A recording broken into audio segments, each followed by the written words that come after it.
तो next question हमारे पास आता है क्वेश्चन नंबर 20। तो 20 में क्या बोला गया, P and Q are the zeros of the polynomial 4y² minus 4y plus 1, then find the value of 1/p plus 1/q plus pq। मतलब क्या है, p और q जो है वो जीरोस है इस पॉलिनोमियल के।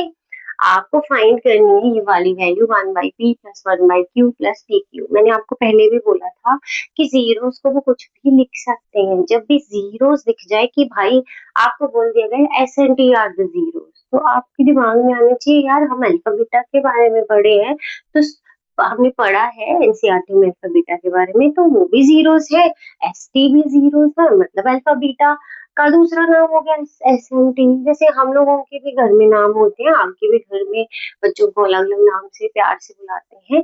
तो आपको दिमाग में रखना है कि अल्फा बीटा की जगह पर हमें कुछ और भी दिया हो सकता है जीरोस के साथ। तो आपको पहचान रखनी है कि जब भी जीरोस बोल दिया गया मतलब अल्फा और बीटा ही है वो।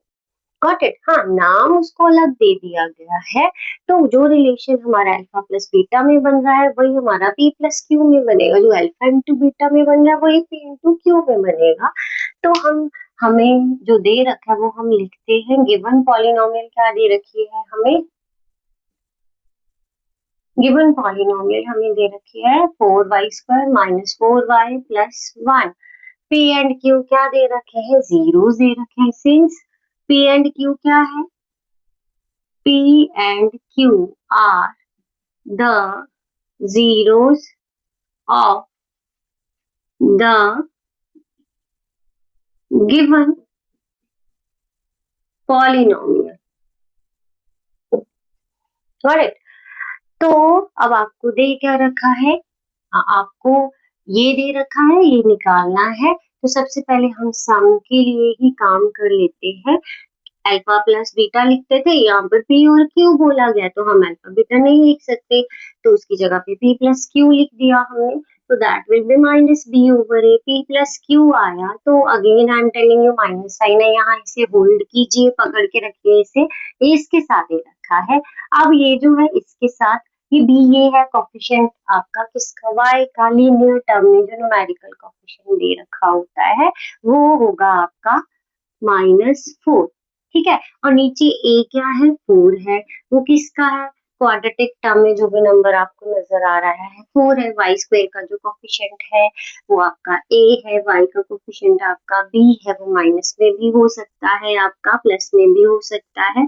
तो अगेन दो माइनस साइन है, मल्टीप्लाई हो रहा है, इवन नंबर में माइनस साइन हो रहा है, मल्टीप्लाई हो रहा है तो वो प्लस बन जाता है।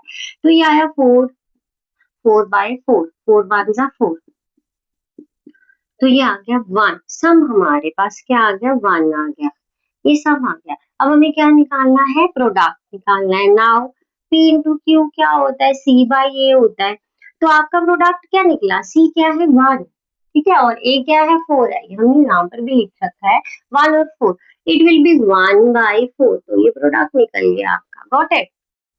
तो अब हम करते हैं काम अगला, हम वैल्यू निकाल लेते हैं किसकी, इसकी।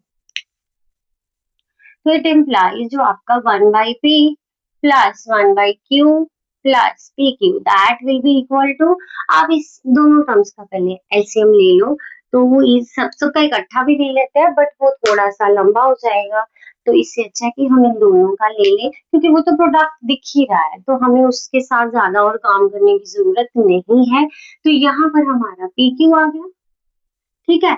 तो इसका एलसीएम लेते हैं, तो दोनों वेरिएबल अलग अलग हैं, तो एक्चुअल में हम क्या करते हैं, जैसे को प्राइम नंबर्स हो गया, प्राइम नंबर्स हो गए, उनको क्या कर देते हैं, मल्टीप्लाई कर देते हैं, एलसीएम निकालने की जरूरत ही नहीं है। इनके टेबल तो भाई हमें आते ही नहीं, अलग अलग वेरिएबल दिख रहे हैं उनको मल्टीप्लाई करके लिख दो। अब पहले इसकी टर्न आएगी, तो पहले आप इसको इसके साथ डिवाइड करोगे, पी के साथ पी क्या हो जाएगा, कैंसिल हो जाएगा, बचेगा क्यू, तो उसी के न्यूमरेटर के साथ क्या हो जाता है, मल्टीप्लाई हो जाता है। तो यहाँ क्यू आगे बढ़े तो प्लस मिल गया, देन अगेन पी क्यू को क्यू के साथ डिवाइड करेंगे तो क्यू और क्यू क्या हो जाएगा, कैंसिल हो जाएगा। देखो साइड में तो ऐसे करके पी क्यू को हमने पहले पहले ये वाली टर्म थी, p के साथ डिवाइड किया, p कैंसिल हो गया तो q, तो उसी के न्यूमरेटर के साथ मल्टीप्लाई कर दिया। अब ये नेक्स्ट में अगेन इसको एलसीएम को नेक्स्ट डिनोमिनेटर से डिवाइड करेंगे तो q कैंसिल हो गया, p तो उसी के न्यूमरेटर से क्या हो जाएगा, मल्टीप्लाई हो जाएगा। आपको बेसिकली क्या कर देते हैं, कैसे सिखाते हैं, क्रॉस में मल्टीप्लाई कर दो, यही सिखाया जाता है ना कि भाई ये इसका एलसीएम आ गया, क्रॉस में मल्टीप्लाई हो जाएगा। समवेयर इसमें मिस्टेक्स के चांसेस हो सकते हैं, तो आपको कंसेप्ट पता होना चाहिए ताकि अगर आप क्रॉस में मल्टीप्लाई भी करो, अगर कोई गलती करने लगे तो आपको दिख जाए। बेसिक इसका यही है कि एलसीएम को डिनोमिनेटर से मल्टीप्लाई करो, जो आंसर आया जिस डिनोमिनेटर के साथ आप डिवाइड करो ना जिस टर्म की, उसी के न्यूमरेटर के साथ मल्टीप्लाई कर देते। तो देखो भाई हमारे पास सम बन गया, प्रोडक्ट बन गया। सम क्या आया था 1 और प्रोडक्ट क्या आया था 1/4। ये मेन आपका क्या है, ओवर साइन है, ये 1/4 आ गया, प्लस प्रोडक्ट क्या है 1/4। तो बच्चे इसमें थोड़ा कंफ्यूज रहते हैं, तो ये बेसिकली है क्या, 1 डिवाइडेड बाई 1/4। और ये डिवीजन का क्या बन गया, मल्टीप्लाई। और इसका क्या हो जाता है, रेसिप्रोकल हो जाता है। फिर जो भी डिवीजन के बाद वाली जो भी टर्म दी होती है उसका रेसिप्रोकल हो जाता है। रेसिप्रोकल क्या होता है, न्यूमरेटर डिनोमिनेटर बन जाएगा, डिनोमिनेटर क्या बन जाएगा, न्यूमरेटर बन जाएगा, ये 4 ऊपर चला जाएगा। तो ये 4 ऊपर चला गया तो क्या बना, 4 + 1/4 बन गया आपके पास। Got it.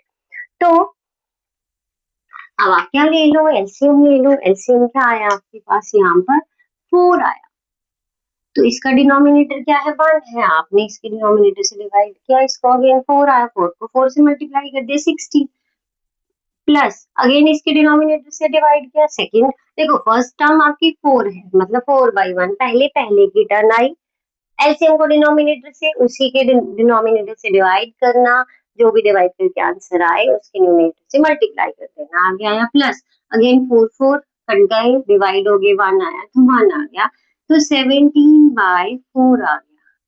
Got it. Therefore आपकी जो वैल्यू आई 1/p plus 1/q plus pq that is equal to 17/4। तो होप आपको ये समझ आया होगा। तो अगर आपको अच्छा लग रहा है, जिन्होंने सब्सक्राइब नहीं किया है, जो वीडियो देख रहे हैं उनको समझ आ रहा है, तो प्लीज सब्सक्राइब माय चैनल, अपने फ्रेंड्स के साथ भी शेयर कीजिए, लाइक कीजिए, कमेंट कीजिए।